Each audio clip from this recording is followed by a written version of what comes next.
Hello class 11। तो आज हम लोग बात करने वाले हैं कि अब एरर एनालिसिस में हमने एक चीज़ बता दी थी कि लास्ट वीडियो में हम लोग सार्थक अंक और निकटतम मान जो होता है वो किसी चीज़ का हम कैसे निकालते हैं। ठीक है, इस चीज़ पे बात करने वाले थे। तो सार्थक अंक की अगर बात करते हैं तो सार्थक अंक के हम पहले नियम समझ लेते हैं कि सार्थक अंक के नियम क्या होते हैं हमारे। सबसे पहले सार्थक अंक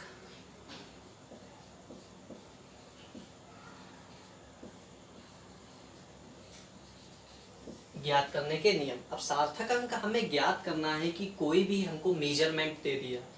मेजरमेंट में हमारी एक न्यूमेरिकल वैल्यू होती है, एक यूनिट होती है।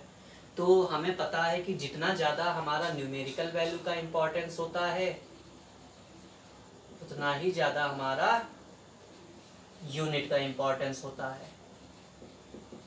तो हालांकि ये चैप्टर ही था हमारा यूनिट एंड मेजरमेंट, तो न्यूमेरिकल वैल्यू का भी हमारा इम्पोर्टेंस था, यूनिट का भी इम्पोर्टेंस था।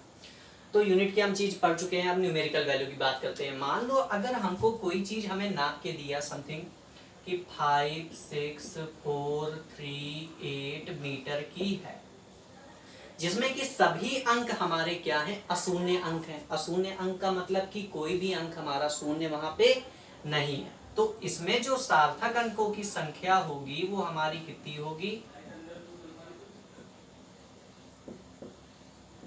सिंपली हम बता सकते हैं कितनी है हमारी, 5 है।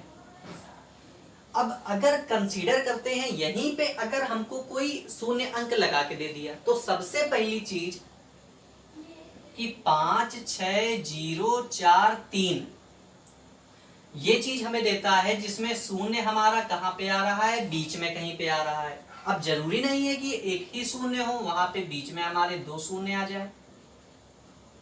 ठीक है, तो यहां पे सार्थक अंक हमारे कितने हैं, यहाँ पे हमारे 1, 2, 3, 4, 5, 6 जितने भी अंक हैं वो हमारे कितने क्या हैं, सार्थक अंक है। अगर यहीं पे हमको 3 जीरो लगा के या फिर सिंगल जीरो लगा के अगर बात कर ले तो यहाँ पे हमारे सार्थक अंक कितने हैं, 5 है। इसमें कोई डाउट नहीं होना चाहिए। तीसरा नियम हम देखते हैं। तीसरा नियम हमारा क्या है कि देखो, अब मेजरमेंट के द्वारा कहीं पे हमें कोई चीज नाप के अगर वो रीडिंग दे रहा है कि जो उसकी नाप है वो हमारी कितनी है, 86400, ये रीडिंग जो होनी चाहिए वो हमारी एग्जैक्टली माप के होनी चाहिए। तो इसमें सार्थक अंक की अगर बात करेंगे तो वो हमारे कितने होंगे, 1, 2, 3, 4, 5। इसमें कोई डाउट नहीं होना चाहिए। लेकिन अगर यही चीज हमें बिना मापे दे दी गई, ठीक है, कोई सिंपल सा नंबर दे दिया गया 86400, तो यहाँ पे हमारे जो सार्थक अंक होंगे वो हमारे कितने होंगे, केवल 3 होंगे। ये पॉइंट इंपॉर्टेंट है, इस चीज का ध्यान रखना। मेजरमेंट के थ्रू, मापन के थ्रू अगर दिया गया है मापन हमें, ठीक है, किसी चीज के द्वारा हमने किसी चीज को नापी, फिर उसके बाद हमें ये वैल्यू अगर दी गई है तो उसमें सार्थक अंकों की संख्या कितनी होगी, सारे जीरो को हम क्या करेंगे, काउंट करेंगे। यहाँ पे अगर हमको ऐसे ही नॉर्मली दे दिया गया है कोई वैल्यू तो वहां पे हम कितने केवल काउंट करेंगे, 3, जीरो को काउंट नहीं करेंगे। चौथे नियम की बात करते हैं हम लोग, तो दशमलव वाला ले लेते हैं। मान लो कहीं पे नंबर लिखा है 5.013, तो दशमलव के बाद, ठीक है, दशमलव के बाद जीरो है और वो जीरो हमारा 2 अशून्य अंकों के बीच में आ रहा है। 2 अशून्य अंक मतलब कि जैसे एक अशून्य अंक 1 हो गया, एक अशून्य अंक 5 हो गया, तो इनके बीच में अगर आ रहा है तो सार्थक अंक यहाँ पे हमारे कितने होंगे, सिंपली सा हमें पता है कितना है, 1, 2, 3, 4। लेकिन अगर वो बात कर ले 5.0130, ठीक है, इसमें बात करेगी वो सार्थक अंक कितने हैं, तो इसमें भी हमारे 4 ही होंगे। ये लास्ट वाला जीरो हम कंसीडर नहीं करेंगे। क्यों? क्योंकि दशमलव के बाद हमें पता है हम कितने भी जीरो लगातार बढ़ा सकते हैं। ठीक है, तो हमारा यहाँ सार्थक अंकों की संख्या कितनी है? 4 है। इस चीज में कोई डाउट नहीं होना चाहिए। तो ये चीज अगर नोट करना हो तो नोट कर लो, ठीक है। हो गया। देखो अब आगे अगला पॉइंट देखते हैं हम लोग। अगले पॉइंट की अगर बात करते हैं, मान लो 5वें नंबर की बात करते हैं। कहीं पे शुरुआत ही 0 से हो, 0.0134, तो यहां पे सार्थक अंकों की संख्या कितनी होगी?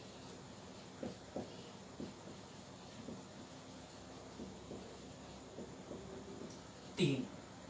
ठीक है, हम लोग 0 ये वाला और ये वाला 0 कंसीडर नहीं करेंगे। लेफ्ट साइड का 0 तो कभी भी नहीं कंसीडर करते, इस चीज का ध्यान रखना। लेकिन राइट साइड में अगर वो पॉइंट के बाद, डेसिमल के बाद हमारा जो है 0 से स्टार्ट है कोई नंबर, तो हमारा वो भी 0 हम काउंट नहीं करेंगे। ठीक है, अगर यहीं पे बात कर लेते हैं कि ये हमारा 0.01034 ये दिया होता डिजिट, एक 0 ये, एक 0 ये, एक 0 ये, एक 0 ये। अब यहाँ पे कौन सा 0 काउंट करेंगे, कौन सा 0 काउंट नहीं करेंगे? तो ये दोनों 0 तो हमारे बेकार, लास्ट वाला 0 भी हमारा बेकार। तो सार्थक अंक यहाँ पे कितने हो जाएंगे हमारे? 4। कितने हो जाएंगे? 4। ठीक है, छठवें नियम की बात करते हैं अगर, तो घात वाले की बात कर लेते हैं। घात वाले हम पॉइंट में बात करते हैं। मान लो कहीं पे रीडिंग दी है something 5.64 into 10 to the power -30, ठीक है, या 5.64 इंटू 10 टू द पावर 30। तो 10 टू द पावर -30 में तो हमें ऑब्वियस सी बात है, समझ में आ रहा होगा कि 0 दशमलव समथिंग दशमलव 0.000000, ठीक है। फिर आगे क्या आएगा? कहीं 5 6 4 आएगा, ठीक है। तो यहाँ पे सार्थक अंक केवल कितने होंगे? 3। इस चीज का ध्यान रखना। यहाँ पे भी 5.64 गुणे 10⁻30 लिखा है, तो 564 इसे रीडिंग बढ़ती चली जाएगी। यहाँ पे भी एक चीज का ध्यान रखना है हमें, 10 की घात में जो नंबर होते हैं उनको हम सार्थक अंकों में कैलकुलेट नहीं करते हैं। तो यहाँ भी सार्थक अंक कितने होंगे हमारे?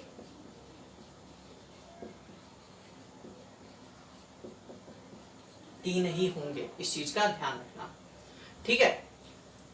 अब यहीं पे एक चीज लास्ट पॉइंट है, ये भी इंपॉर्टेंट है हमारा, कि रीडिंग समथिंग मान लो किसी चीज की हमको दे दी 8.640 गुणे 10⁻35 या 8.640 गुणे 10⁻−35। तो यहाँ पे इस 0 को हम कंसीडर करके चलेंगे या नहीं चलेंगे, इस चीज में देखो डाउट आता है। तो डाउट दूर करने के लिए ये चीज ध्यान रखना, अगर ये रीडिंग दी है तो सार्थक अंक हमारे यहाँ पे कितने होंगे? इस 0 को काउंट करेंगे 4। यहाँ पे भी सार्थक अंक 4 होंगे,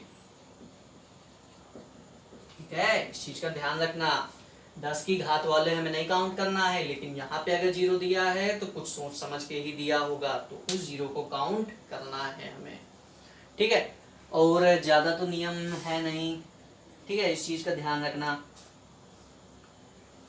राउंडिंग ऑफ के रूल बता देते हैं कि राउंड ऑफ निकटतम मान कैसे निकालते हैं, ठीक है। ये चीज हो गई होगी, नोट कर लो अगर ना होगी तो।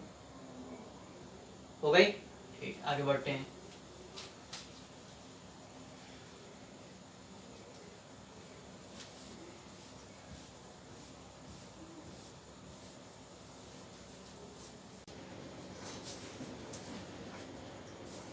तो निकटतम मान की बात करते हैं।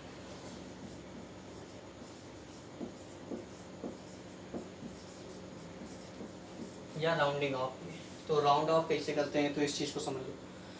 क्या करते हैं, सबसे पहले तो सिंपली हमारा फर्स्ट नियम देखते हैं। फर्स्ट रूल तो क्या है, मान लो कहीं पे हमको डिजिट दिया है 7.2468, हमें इसको दशमलव के 2 स्थानों तक या दशमलव के 2 अंकों तक हमें इसको राउंड ऑफ करके लाना है। दशमलव 2 अंकों तक मतलब कि यहाँ तक राउंड ऑफ करके लाना है। तो सिंपली समझो कि सबसे आगे वाला डिजिट, इसमें क्या होता है, यदि 5 से बड़ा है या तो 5 से छोटा होगा, दो ही केस हो सकते हैं, 5 से बड़ा होगा आगे वाला डिजिट या तो 5 से छोटा होगा। तो अगर 5 से बड़ा है तो हम वहां पे पूर्व अंक में एक जोड़ देते हैं। इसमें पूर्व अंक में, उसके पहले वाले अंक में 5 से छोटा है तो उसके पूर्व अंक में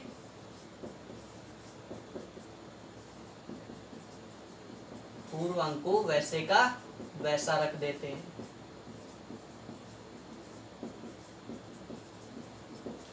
सबसे पहला रूल तो हमारा ये है। तो अगर इसमें हम देखो गायब करना चालू करें तो सबसे पहले लास्ट डिजिट 8 है, 8 हमारा 5 से बड़ा है तो 8 को गायब करेंगे तो यहाँ पे 6 में 1 जोड़ना पड़ेगा, तो ये क्या हो जाएगा 7.247।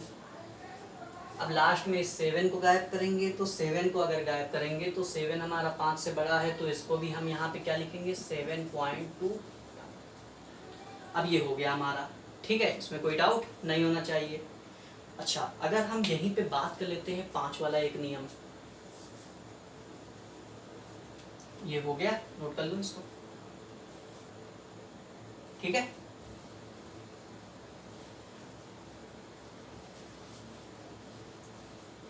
यहीं पे हम बात करते हैं दूसरे नियम की। अगर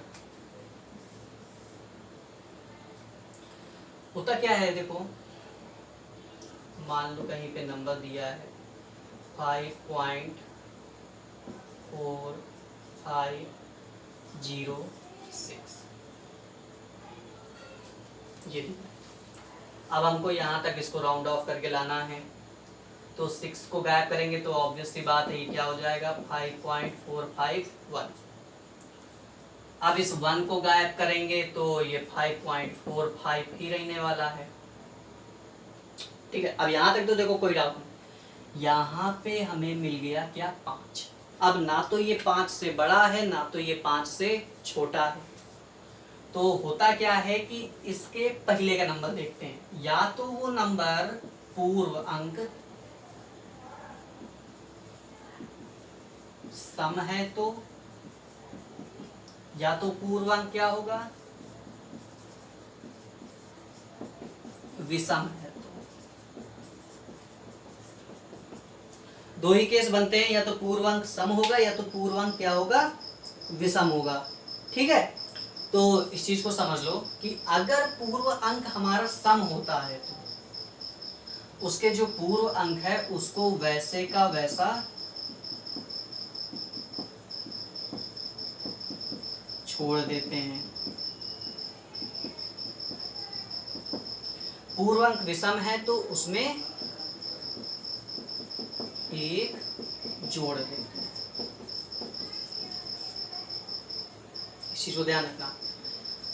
अब इस 5 को अगर गायब करेंगे तो यहाँ पे हमारा क्या है 4 है, भाई आगे के तो अंक बचेंगे नहीं, इस चीज का ध्यान रखना, पूर्व अंक को ही हम देख के कंसीडर करेंगे।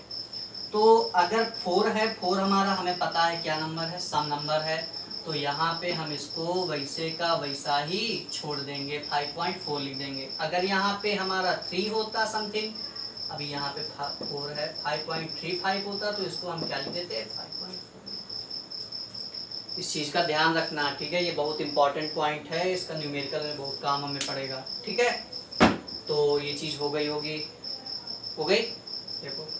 अब इससे रिलेटेड देखो कुछ क्वेश्चंस आते हैं। क्वेश्चंस क्या होते हैं कि इनका यूज हम कैसे करते हैं। मान लो कहीं पे मापन दे दिया हमें, उनको मापन को जोड़ना है या घटाना है या गुणा करना है या भाग करना है, तो हम आंसर जो लिखते हैं लास्ट में उनको हम कितने अंकों तक लिखें कि हमारा आंसर क्या हो सही हो।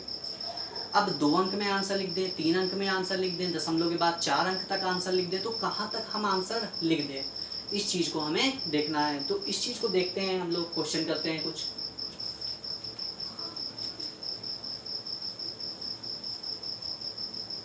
तो एक जोड़ का क्वेश्चन बताया दे रहे हैं, एक घटाने का, एक गुणे का, एक भाग का क्वेश्चन बताया दे रहे हैं, तो आपके चारों क्वेश्चन हो जाएंगे, ठीक है। मान लो जैसे क्वेश्चन दिया गया है कि हमें ऐड करना है 7.21, 3 रीडिंग दी गई हैं, 3 संख्याएं दी गई हैं, तीन संख्याएं 7.21 at 7.21 12.141 और तीसरा नंबर है हमारा 0.0028। ठीक है, और जो इनका आंसर आता है उन्हें हमें बताना है उचित सार्थक अंकों में। अब सबसे पहले तो हमें योग करना है, तो सबसे पहले इन तीनों को क्या कर देते हैं, सिंपली ऐड कर देना है हमें, जैसे हम लोग ऐड करते हैं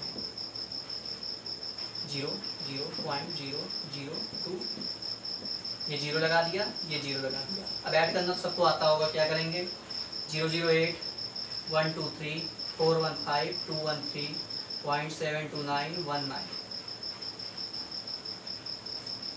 आंसर में डाउट होगा कि हम इसको 4 अंक तक लिख के छोड़ दें, अंक कम करें, अंक बढ़ाएं, क्या करें। तो सब ये चीज का ध्यान रखना कि कभी भी आंसर लिखना है, हमें 3 रीडिंग दी हैं, तो सबसे पहले उन तीनों मापनों का जो 3 संख्याएं दी गई हैं उनके हम सार्थक अंक को ज्ञात करेंगे। इसमें कितने सार्थक अंक दिख रहा है हमें, 3 है। इसमें कितने दिख रहा है हमें, 5 है। इसमें कितने दिख रहा है हमें, 2 है। अब 2 कौन से हैं ये चीज भी हमें ध्यान रखना पड़ेगा, दशमलव के बाद वाले हैं या दशमलव के आगे वाले। 2 में ही हम क्यों इंपॉर्टेंस दे रहे हैं, बाकी इनमें क्यों नहीं इंपॉर्टेंस दिया, इस चीज का ध्यान रखो। सबसे कम सार्थक अंक जिसमें है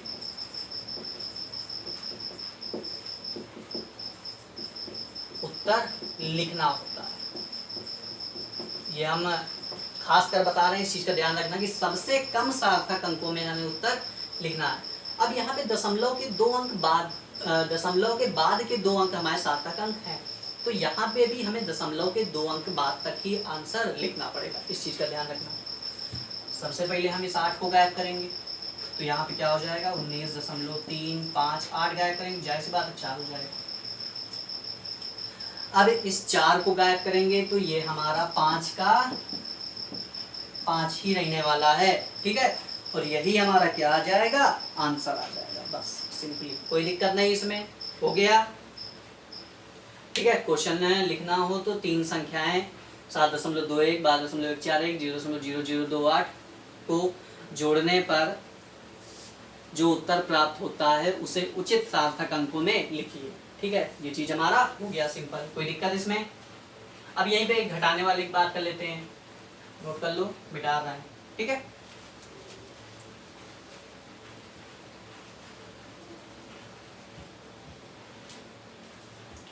घटाने वाला एक क्वेश्चन ले लेते हैं, जिसे दिया है सब्सट्रैक्ट 4.27153 फ्रॉम 6.807 से सब्सट्रैक्ट करना है। ठीक है, and result to an appropriate number of significant figures. ठीक है, हमें उचित सार्थक अंकों में आंसर लिखना है। तो 2 रीडिंग दी है, 6.807, दूसरा क्या है 4.27153। सबसे पहली चीज दोनों में क्या काउंट करेंगे, सार्थक अंक। तो इसमें तो सिंपल है, इसमें तो कोई डाउट ही नहीं होगा, 3 3 6 4, ये डाउट तो नहीं होगा ना। ठीक है,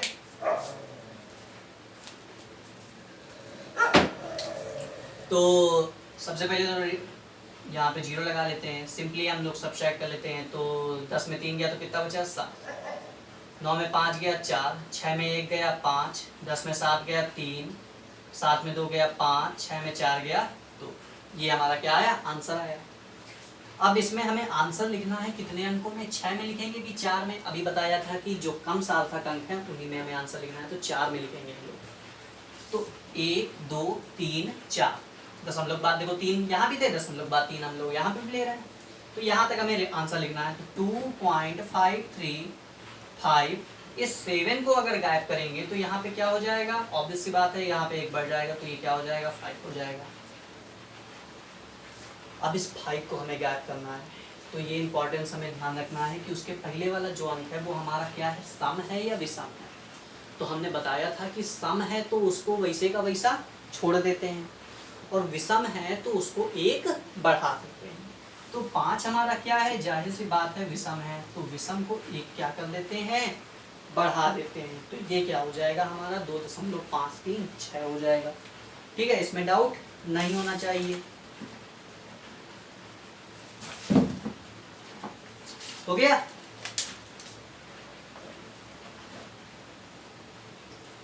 अगली बात करते हैं हम लोग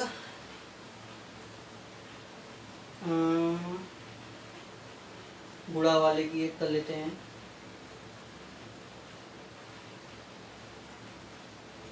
हाँ, जैसे दिया है कि each side of a cube is measured to be 7.203 metre. What are the total surface area and the volume of the cube in appropriate significant figures. ठीक है,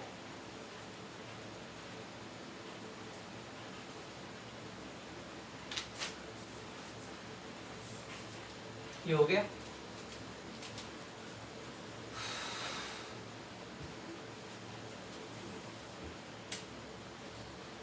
एक क्यूब है, एक घन है, घन की हमें भुजा दी गई है, उसका आयतन बताना है और पृष्ठीय क्षेत्रफल, दो चीजें बताना है। घन की जो भुजा दी गई है वो हमें दी गई है 7.203 मीटर।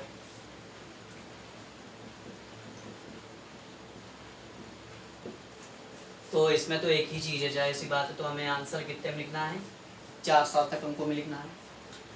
अब अगर बात करते हैं तो जो पृष्ठीय क्षेत्रफल होता है वो हमारा घन का, पहले तो सूत्र लिख देते हैं। घन का जो पृष्ठीय क्षेत्रफल होता है सबको पता होगा 6a² होता है, या 6 हमने यहाँ पे l माना है तो 6l², मतलब कि एक पृष्ठ पासा सबने देखा होगा 1 2 3 4 5 6 पृष्ठ होते हैं। एक पृष्ठ का अगर बात करें तो लंबाई गुणे लंबाई, भाई लंबाई समान रहती है तो लंबाई गुणे लंबाई, लंबाई स्क्वायर हो जाएगा तो 6l²। घन के अगर आयतन की बात करते हैं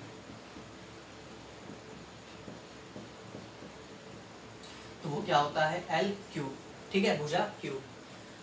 अब यहाँ पे बात करते हैं तो 6l², तो l² कितना 7.203 का होल स्क्वायर। जब हम इसको निकालेंगे तो ये कहीं आएगा 311.299254, 299254। ठीक है, डायरेक्ट हम लिख रहे हैं, एक बार सॉल्व कर लेना इसको। तो अगर बात करते हैं यहाँ पे उचित सार्थक अंकों में तो 4 में लिखना है हमें, तो 3 ये हैं, ठीक है, और एक ये है। उस चीज, हाँ एक चीज का ध्यान रखना, 0.0028 जो शुरुआत में बात किए थे वहां पे हमको दशमलव के 2 अंक बाद तक लिखना था। वहां पे सिर्फ 2 अंक हम नहीं शुरुआत वाले काउंट करेंगे। यहाँ पे अगर हम तुम कहो कि 0.3 अंक बाद तक, तो नहीं, ये चीज जरूरी नहीं है। ठीक है, हमें 4 अंक में अगर ये हमें दशमलव मिल रहा है तो कोई दिक्कत नहीं है। लेकिन अगर बात करें कि यहाँ पे 3 अंकों में लिखना हो तो 3 अंकों में हमें दशमलव ना मिलता तो दशमलव के 1 अंक बाद तक तो हम लोग लिखते ही लिखते। तो यहाँ तक लिखना है हमें, तो ये 4 है, तो 4 गायब होगा तो जाहिर सी बात है 5 का क्या हो जाएगा, 2 5 5 बना रहेगा। अब ये 5 गायब होगा, 5 के पहले वाला अंक क्या है हमारा, सम है, तो क्या होगा 299। सम में क्या बताया था, उसको वैसे छोड़ देते हैं। अब ये 2 है तो 9 ऐसे ही रहेगा। अब ये 9 है तो ये 9 क्या हो जाएगा, 311.2। 9 की जगह क्या हो जाएगा, 1 बढ़ जाएगा तो ये क्या आ जाएगा 3 0। अब ये 0 है तो 0 से कोई मतलब नहीं, 311. ये हमारा क्या आ गया, आंसर आ गया। ठीक है, हाँ ठीक है। अब अगर आयतन की बात करते हैं तो आयतन जब हम लोग निकालेंगे तो 7.203 का होल क्यूब करेंगे तो वो हमारा आएगा 373.714 मीटर क्यूब। अब इसमें फिर से वही 4 अंक तक, तो यहाँ तक हमें ले जाना है, तो ये 4 गायब करेंगे तो ये क्या हो जाएगा 373.71475 ही रहेगा। अगले स्टेप में 373.74, इस 5 के कारण देखो पहले इसके अंक जो है वो 7 है, वो क्या है हमारा ऑड है, विषम है, तो विषम में हमने बताया था 1 बढ़ा देते हैं फिर ये 8 को अगर गायब करेंगे तो 8 5 से बड़ा है, जाहिर सी बात है 373.7 क्या हो जाएगा, 5 हो जाएगा। अब ये 5 को अगर गायब करेंगे तो उसके पहले वाला अंक हमारा क्या है, 7 है, विषम है, तो हमारा लास्ट में क्या बनेगा 373.8 मीटर क्यूब। अब सेम प्रोसेस हमारा क्या होता है, भागफल में भी अप्लाई होता है। ठीक है, तो आज के लिए इतनी वीडियो रखते हैं। आज हम लोग समाप्त करते हैं इस चैप्टर को। अब जो अगला टॉपिक है, इसके जो नोट्स हैं वो हम प्रोवाइड करा देंगे, मतलब कि इसमें लिखना क्या है, भागफल संक्रिया, गुणनफल संक्रिया में। ठीक है, तो ये हम प्रोवाइड करा देंगे। बाकी जो गति है वो हम कल से चालू करेंगे। ठीक है, आज के लिए।